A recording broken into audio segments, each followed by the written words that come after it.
Ngayon pong yung nasa 1:19 po.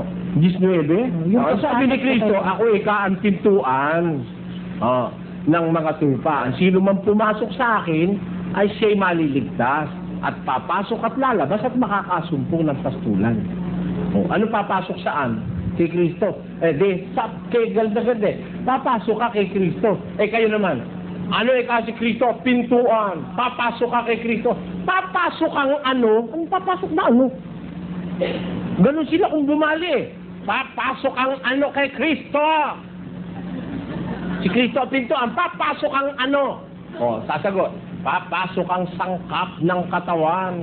Alin ang katawan? Iglesia. Kaya papasok ka sa iglesia ni Kristo. Ayan ang kanilang ano nun kabisado ko yun kaya ngayon, ang tanong, si Kristo pala pintuan. Di ba yung nakalagay? Pintuan siya ng alin?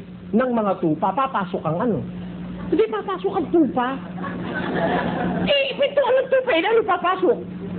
Pag alam mo naman pintuan ng tupa, pasok mo yung troso. Siyempre, ang pintuan ng tupa, papasok mo tupa. Sino yung tupa?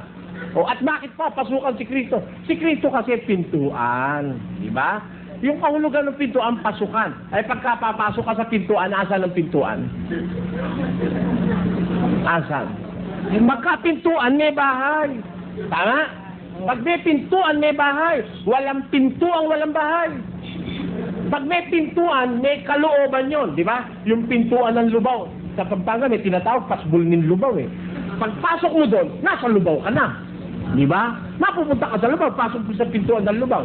Pagpasok mo sa pintuan, meron kang loobang pupuntahan. Si Kristo, sa pamamagitan ko, sabi niya, pag siya pintuan, pag pumasok ka, meron kang dadat ng looban. Pakinggan nyo, sa awit.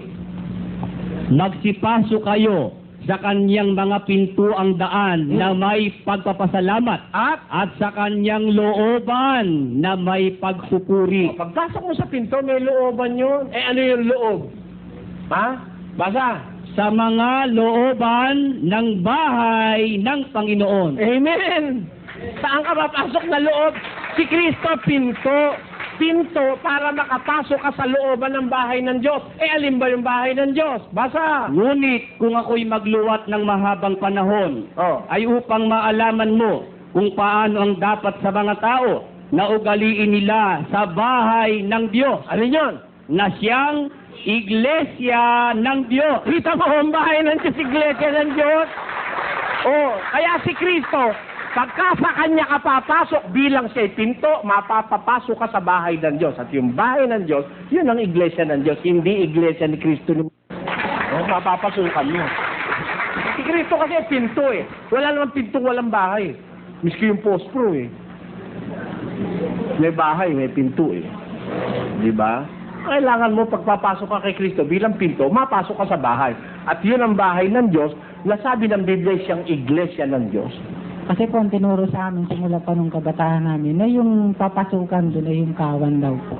Hindi. Yung papasukan mo, yung kawan, hindi mo papasukan yung kawan. Pagpasok mo, masasama ka sa kawan. Hindi ka sa kawan papasok. Diba? Ang kawan, ano ba yung kawan? Hindi ba, bilang individual na tupa, you are a part of the kawan, of the flock. Hindi yung flock ang papasukan mo, but you will be a member of the flock. Diba? Nagtataka nga po ako dahil sa dinami-dami ng... Huwag ka lang magtaka. At alam mo, pagka ang mga ngalal mayaman, talagang bulag. Tandaan mo. Pag ang tagang mga ngalal nasilaw sa pera, kahit hihingi ng abuli na wala sa Biblia, hindi magtuturo ng tama yun. Bulag yun. Sa